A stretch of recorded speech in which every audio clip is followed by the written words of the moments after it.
When I return with the tray, they're sitting on opposite sides of the room. A look of surprise flits across Jason's face when I sit beside him. He knows I'd rather not spend time with Carl. I watch Carl's face as his eyes flicker around the room. He nods approvingly at the bookshelves, the pictures on the walls. Great setup you've got here, kids. Not yet, Jason says, smiling at me. We moved in together about 4 years ago. Nice.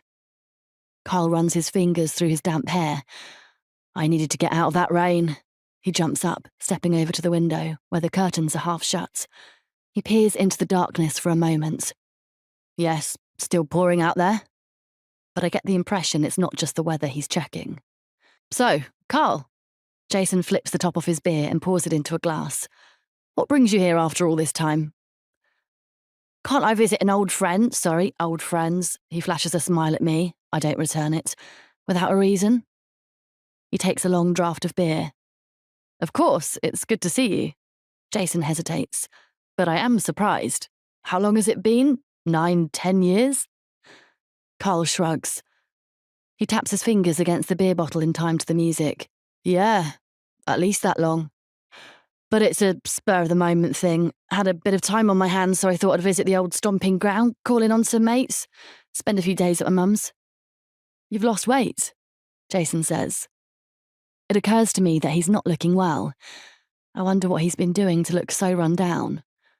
Carl and Jason grew up together, and of the two, Carl was always the robust one, his tall figure oozing confidence and health. Beside him, Jason looked like his little brother, smaller than him, always in his shadow. To be fair, he was younger by a couple of years.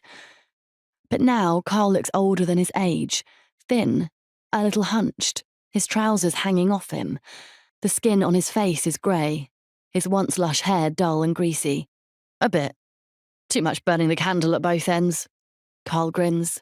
He was always a late bird, always the one who found the next place to go, the next party, the secret gathering where drinks and drugs flowed. Same old Carl then, Jason says. What are you up to? Married? Partner? Kids? Job? No, none of that. Still waiting for the one. Jason snorts. Don't give me that. You're too happy being single. You could say that. As for work, well, Carl stretches, thin wrists appearing from the fraying cuffs of his jumper. Bit of this, bit of that. Done some building work, labouring, you know. Worked in a casino for a while, that was a laugh. But it's better down here in the big smoke, more lively, you know. Working for a tree surgeon. Not full-time, but it's something. Sounds great. Better than being indoors all day anyway. Can't quite imagine you in an office.